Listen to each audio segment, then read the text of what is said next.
How's it going, David Comic Book Investments? So, are comic prices coming back to comic boom heights?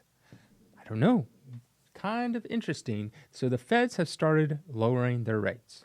Surprise, surprise, right around election time. Oh my gosh, no one foresaw that. So anyways, they're starting to lower the rates, and they're going to lower it all through 2025 and 2026 and beyond. So what exactly does that mean in terms of comic books? Will that help the market at all, or will it not make a difference? Well, I'll tell you this. It will help the market, and this is why. So why did comic book prices shoot high heights around 2021, in the beginning of 2021? A lot of people say it was the stimulus. Now that accounted for some stuff. It accounted for mostly modern books, like your Young Avengers, Vengeance #1, Eternals #1, like your more newer books that were basically not worth really anything before, a few $100s, and then shoots them up to $2,000 because the stimulus checks were, I don't know, $1,000, $2,000. I can't remember exactly what they were, and I don't remember how there was 2 or 3 of them, and they're around $1,000 to $2,000 each.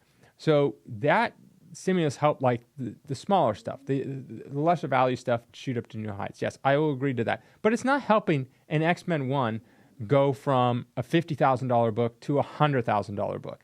That's, I think it was an 8.0 that did that.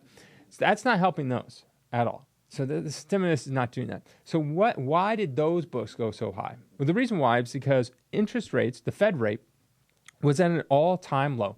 If I can remember correctly, I think it was 0.5 point. So 0.5% was the interest rate. Right now, I can't remember off the top of my head. I think it was it's 5.5 or 5.75, and so now it's down to 5% to 5.25%. That's where the Fed rate. And what does that mean? Is when you borrow money, it's going to cost you, let's just say it's 5%. It's going to cost you 5%. Now, usually, for example, I have a line of credit through Chase, and they are whatever the Fed rate is plus their 2 and 2.7%. So if it's at 5%, then I'm borrowing money at 7.7% or something like that. And that's the difference that they make off their money because they use the Fed rate and they make the difference on that 2%. That's what they're charging me. And if you think about it in terms of mortgages, but mortgages kind of also do the bond. They're more backed by the 10-year bond, year yield bond or something like that. But in any case, usually if you have lower rates like that, you get your mortgages much lower as well. So why would the Fed rates, are people borrowing money to buy comic books? I mean, I guess they could, but here's the real reason. This is the real reason. Because when money was at an all-time low to borrow, big tech companies would then hire a bunch of people, right? Because they're like, oh, money's basically free, so we might as well grow as much as possible because our competitors are growing. So let's just basically borrow a bunch of money, which is essentially free, hire a bunch of people, and then really start doing all this random work, building new products, whatever it is.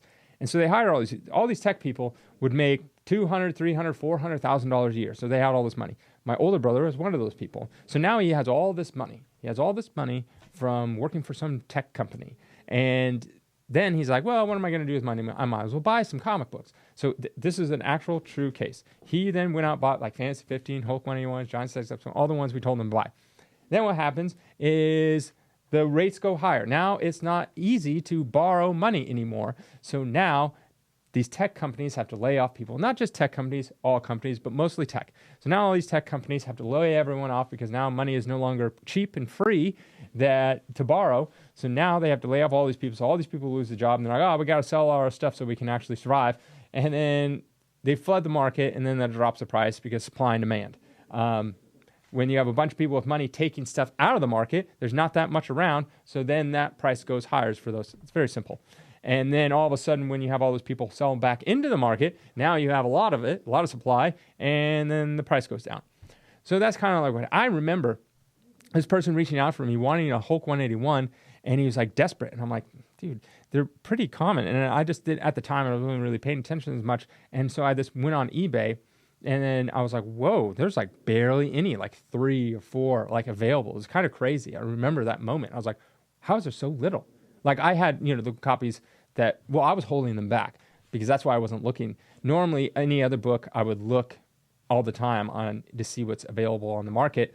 But since this particular book, I was holding back, I never had to look. And then I look and it's like, bam, and there's like nothing. So yeah. So then you got that. Then also, since money is cheap and easy to borrow, you got all these companies investing in new startups. So VCs and things like that, startup companies are just going to be like, okay, let's invest in all these startups. It's throwing out millions and millions of dollars to all these random startups. And anyone with a pulse and a business plan could have gotten money, basically. So they get all this money, millions and millions of dollars. And some of these companies were like, do you guys remember like Ally, Otis, Rally, Otis, Alt, and there's a couple other ones where basically they would buy something, a collectible, and then you could buy a share of that collectible. You'd never actually see or own that collectible, but you own a share of that collectible. Yeah, it was a dumb, bad idea because most people, when it comes to collectibles, they want to hold it and have it. There's not that many people that are strictly only for investment. There's people that are collectors and investors, right? They buy because they love it and they think it's a good investment. There's people that just buy because they love it. But there's not that many people that will just buy a random thing because they think it's a good investment and only want to own like a share or something of it. So needless to say, those companies got millions and millions of dollars, probably tens of millions, if not hundreds of millions of dollars between all of them. And what do they have to buy? They have to buy these comic books. So they go in auctions, they bid against each other and all this kind of shoot them straight up to the moon. And then that's how you get that. There's just so much money flowing around back then. So what is going to happen now with the Fed rates going down? Well, they'll continue to go down. So what does that mean for comic books though? What it means is now other companies will start hiring people, right? Now, are we going to get a new Rally and Otis and stuff like that? Probably not. That idea is done. But we'll get companies hiring people, giving them higher salaries, things like that. And so when you have higher salaries, some of these higher salaried people might like comic books. So they'll start buying. So I think it'll continue to go down 2025. So we're not going to see much of a jump the rest of this year.